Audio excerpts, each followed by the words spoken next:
Magic and Mystery in Tibet by Alexandra David-Neel. Dealing with Ghosts and Demons. The dreadful mystic Banquet. It is these theories and others akin to them which have determined the choice of the places deemed proper as exercise grounds for mental wrestling with occult adversaries, as well as the peculiar form of the rites to be practiced on these occasions. The most fantastic of them is called Chöd, C-H-O-D, with 2 dots over the O. And in brackets it says, cutting off. It is a kind of mystery played by one actor only, the celebrant, and it has been so cleverly devised to terrify the novices that one hears of men who have suddenly gone mad or died while engaged in its performance. A cemetery or any wild site whose physical aspect awakens feelings of terror is considered to be an appropriate spot. However, the place is thought even more suitable if it is associated with a terrible legend, or if a tragic event actually happened there quite recently. The reason of this preference is that the effect of Chöd, or kindred rites, does not depend solely on the feelings aroused in the mind of the celebrant by the stern words of the liturgy, nor upon the awe-inspiring surroundings. It is also designed to stir up the occult forces, or the conscious beings, which, according to Tibetans, may exist in such places, having been generated either by actual deeds or by the concentration of many people's thoughts or imaginary events.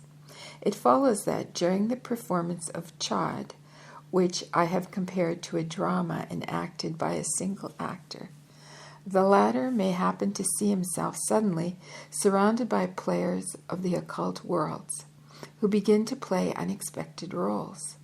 Whatever part autosuggestion and visualization may have in the production of these phenomena, they are deemed excellent for the good result of the training, but the test proves too hard for the nerves of some apprentice Nalgerpas, and it is then that the accidents that I have mentioned occur, of madness, of death. Like any other actor, the man who wants to perform Chöd must first learn his role by heart. Then he must practice the ritual dance, his steps forming geometrical figures, and also turning on one foot, stamping and leaping while keeping time with the liturgic recitation. Finally, he must learn to handle, according to rule, the bell, the dorje, D-O-R-J-E-E, and the magic dagger, P-H-U-R-B-A, furba, to beat rhythmically a kind of small drum, damaru, D-A-M-A-R-U, and to blow a trumpet made of a human femur, kangling, K-A-N-G-L-I-N-G. The task is not easy. I lost my breath more than once during my apprenticeship. The Lama teacher who directs the drill must be a kind of ballet master, but around him are to be seen no smiling dancing girls in pink tights. The dancers are young ascetics, emaciated by austerities, clad in ragged robes, their unwashed faces lighted by ecstatic, hard, resolute eyes. They are preparing themselves, as they think, for a perilous undertaking, and the thought of the dreadful banquet at which they must offer their bodies to be devoured by the hungry demons haunts their minds. In such conditions, this rehearsal, which might be comical, becomes rather lugubrious. Lack of place prevents me from giving a translation of the text of Chöd in extenso. It includes long mystic preliminaries during which the celebrant Naljorpa tramples down all passions and crucifies his selfishness. However, the essential part of the rite consists in a banquet, which may be briefly described as follows. The celebrant blows his bone trumpet, calling the hungry demons to the feast he intends to lay before them. He imagines that a feminine deity, which esoterically personifies his own will, springs from the top of his head and stands before him, sword in hand. With one stroke, he cuts off the head of the Naljorpa. Then, while troops of ghouls crowd around him for the feast of the goddess,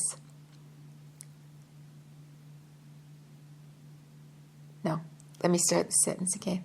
Then, while troops of ghouls crowd round for the feast, the goddess severs his limbs, skins him, and rips open his belly. The bowels fall out. The blood flows like a river. The hideous guests bite here and there, masticate noisily while the celebrant excites and urges them with the liturgic words of the unreserved surrender. Quote, for ages, in the course of renewed births, I have borrowed from countless living beings at the cost of their welfare and life. Food, clothing, all kinds of services to sustain my body, to keep it joyful in comfort, and defend it against death. Today I pay my debt, offering for destruction this body which I have held so dear. I give my flesh to the hungry, my blood to the thirsty, my skin to clothe those who are naked, my bones to fuel those who suffer from cold. I give my happiness to the unhappy ones. I give my breath to bring back the dying to life. Shame on me if I shrink from giving myself. Shame on you, wretched and demonic beings, if you do not dare to prey upon it. End quote. This act of the mystery is called the red meal. It is followed by the black meal, whose mystic signification is disclosed only to those disciples who have received an initiation of high degree. The vision of the demonical banquet vanishes. The laughter and the cries of the ghouls die away. Utter loneliness in a gloomy landscape succeeds the weird orgy, and the exultation aroused in the Naljorpa by his dramatic sacrifice gradually subsides. Now he must imagine that he has become a small heap of charred human bones that emerges from a lake of black mud, the mud of misery, of moral defilement, and harmful deeds to which he has cooperated during the course of numberless years, whose origin is lost in the night of time. He must realize that the very idea of sacrifice is but an illusion, an offshoot of blind, groundless pride. In fact, he has nothing to give away because he is nothing. These useless bones, symbolizing the destruction of his phantom I, may sink into the muddy lake. It will not matter. That silent renunciation of the ascetic who realizes that he holds nothing that he can renounce, and who utterly relinquishes the elation springing from the idea of sacrifice, closes the rite. Some lamas undertake tours to perform Chöd near 108 lakes and 108 cemeteries. They devote years to this exercise, wandering not only over Tibet, but also in India, Nepal, and China. Others who retire in solitary places for daily celebration of Chöd for a longer or shorter time. Chöd has a fascinating aspect which cannot be conveyed in a dry account read in surroundings totally different from those in which the rite is celebrated. Like many others, I have yielded to the peculiar attraction of its austere symbolism and been impressed by the fantastic natural background of the Tibetan wilds.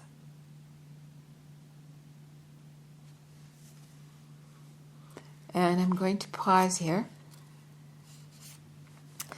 And there was a footnote which I came across. Let me see, where is it?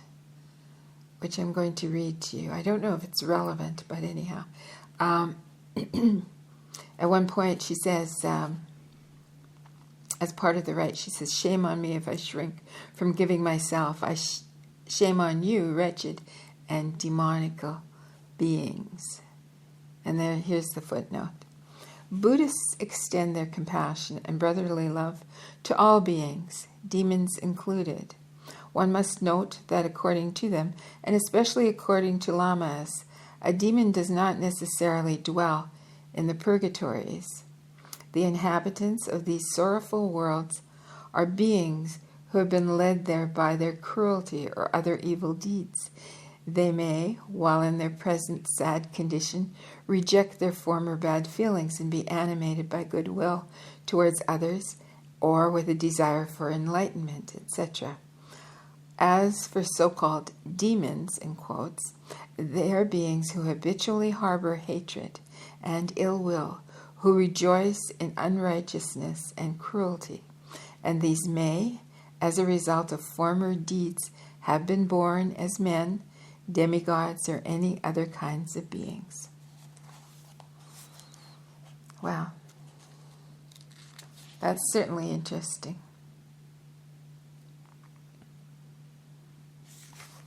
And I'm going to just talk a little bit extra, what's the word, extrapolaneously? Is that the right word? About a connection that just came to me as I was reading this. And that is King Charles. This is going to sound silly. And you can just dismiss it and you can stop listening. But I'm going to put it here nevertheless.